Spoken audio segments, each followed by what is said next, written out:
Hey everybody, welcome to the channel. My name is Eric and today we are making the spiciest salami on the planet, the Reaper's Salami. We're going to be using the Carolina Reaper to make this salami. And this video was requested by Tyler Wood, one of our patrons. Thank you, Tyler. Be sure to stick around to the very end of this video where you get to watch me eat the world's spiciest salami. And I got to tell you, it's got a bit of a bite to it.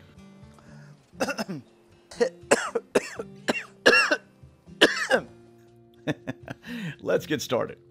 The first thing we're going to prepare for this Reaper salami is our mold culture. We're going to be using mold 600. This is a mold called Penicillium nalgiavense, and the thing you got to know when you make salami is that mold is going to grow on the outer surface of your salami, and adding this mold is going to ensure that we're growing the right kind of mold. So we're just going to set that there a couple hours before we need it and just set it to the side. And it's time to get our seasonings ready. So this Reaper salami is very simple. Salt, Instacure, dextrose to feed our starter culture. We're adding some pepper, garlic powder, and we're going to be adding some Carolina Reaper powder and also some non-fat dried powder milk. In addition to the Carolina Reaper powder, we're also going to be adding the famous Carolina Reaper. Now this pepper is incredible. It has a very fruity quality, kind of like dried bananas or passion fruit, even papaya. When dried, it's slightly smoky, and as far as heat goes, this thing can pack up to 2.2 million Scoville heat units, making it the world's hottest pepper as of March 2021. So we're going to take that and just set that with all of our seasonings and get our meat together. As far as meat goes, we're just going to go 30% back fat, 70% lean. You could use Boston butt for this recipe. You could use a combination of beef and pork. You can use pork belly. It really doesn't matter. I just like that 30%, 70% lean combination. And we're going to grind this on a 6mm plate. I do want to make sure that my meat is chilled through the entire process of grinding and mixing, but this is what it should look like, nice spaghetti-like strands. And I'm going to place that back in the freezer to chill again for 30 minutes. And during this 30-minute window, we're going to prepare our starter culture. This starter culture is called Flavor of Italy, sold by the sausage maker, and it's going to add beneficial bacteria to our salami meat, which is going to help ferment it properly. It's going to get us to the right pH, add a lot of flavor, a lot of color, a lot of aroma. It's going to yield an absolutely beautiful product. So we're just going to rehydrate that for 30 minutes, set that to the side, and while that's rehydrating, we're going to prepare our casings. And in this case, I'm just going to use 61mm protein-lined casings. These protein-lined casings adhere to the salami really well. And in my experience, this size casing in my chamber takes close to 2 months. But everyone's chamber is different, so figure somewhere between 6 to 8 weeks if you're using 61mm casings. Okay, everything's rehydrated, our casings are ready. Our meat has been re-chilled, so now we're just going to add our spices and our starter culture to that meat, and we're just going to go ahead and mix it. Normally, we'd be using a mixer to mix this up, but I thought I'd switch it up a little bit and mix everything by hand. So at this point, we just have our seasonings, our starter culture. Our meat is in the low 30s, and mixing it by hand is relatively easy. It just takes a little bit longer, and because the meat is very cold, your hands are usually going to get pretty frosty. But notice the consistency of the meat, very tacky by the time we're done, and that's how you're going to know it's ready. When that meat just sticks to your hand, when you hold it upside down, you can go ahead and proceed to stuffing it in the casing.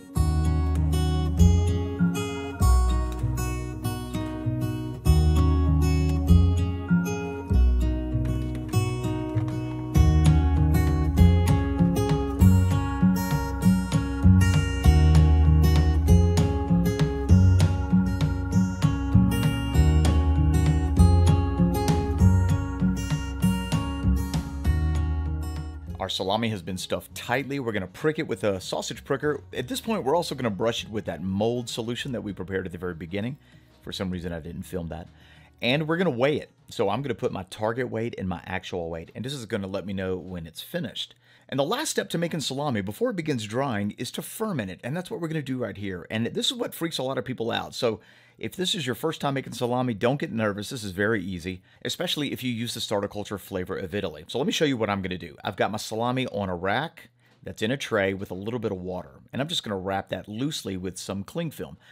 I'm going to leave the sides open, and I'm going to stick that entire tray with my salami right in my oven. Now the oven's going to be off, and that's where our salami is going to ferment. And it's going to hang out in there for 20 to 24 hours. The conditions that I'm looking for to ferment properly is 75 to 85 Fahrenheit with high humidity. That's why we have that cling film wrapped around our salami. If you have a cold house, you could flip the light on in your oven to get the same conditions. But what we're looking for as far as fermentation goes is a target pH of 4.9 to 5.0. And I want you to see what this looks like. This is after about 22 hours. Look at the color difference.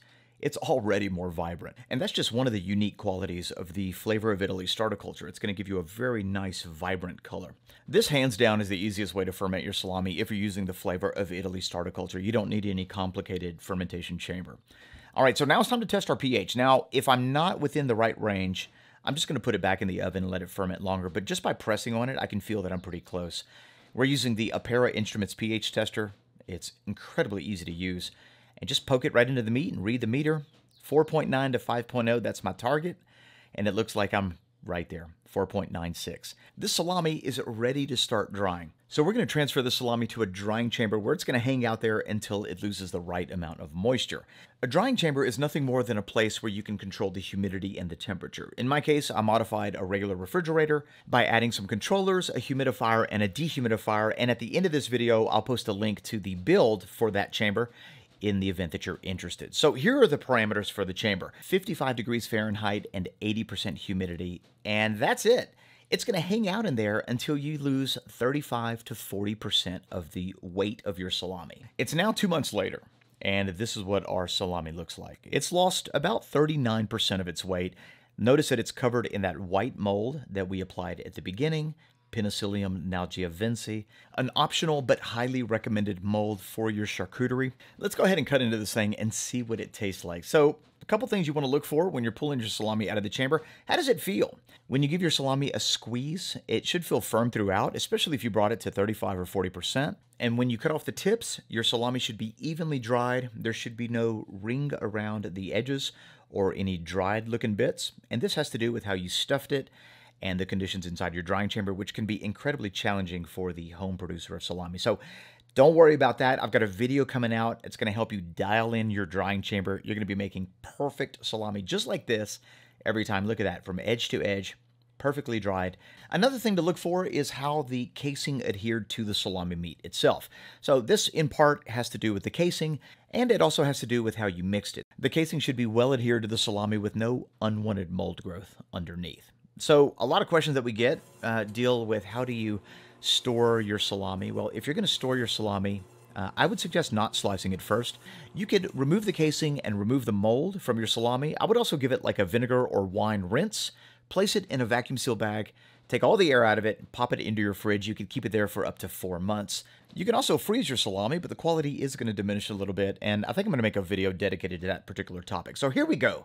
The Carolina Reaper salami. We ended up using about 0.5% of Carolina Reaper powder, and then I ended up adding a couple more peppers. So I think I used a total of 12 Carolina Reaper peppers in 1 kilo or 2.2 pounds of product. So here is the texture test, and when I give it a nice tug, it's held together beautifully. It's got a great bind, nice fat distribution. Everything looks great, and it's time for the moment of truth. All right, let's give it a taste test. This is the Carolina Reaper salami, arguably the spiciest salami on the planet. And I gotta be honest, I am not looking forward to this. It's early in the morning, and it just smells spicy. Woo, okay. Here we go.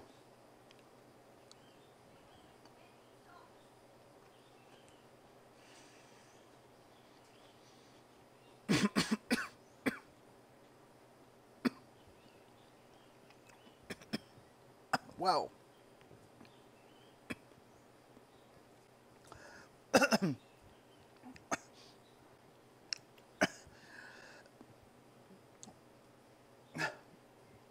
That is incredibly spicy.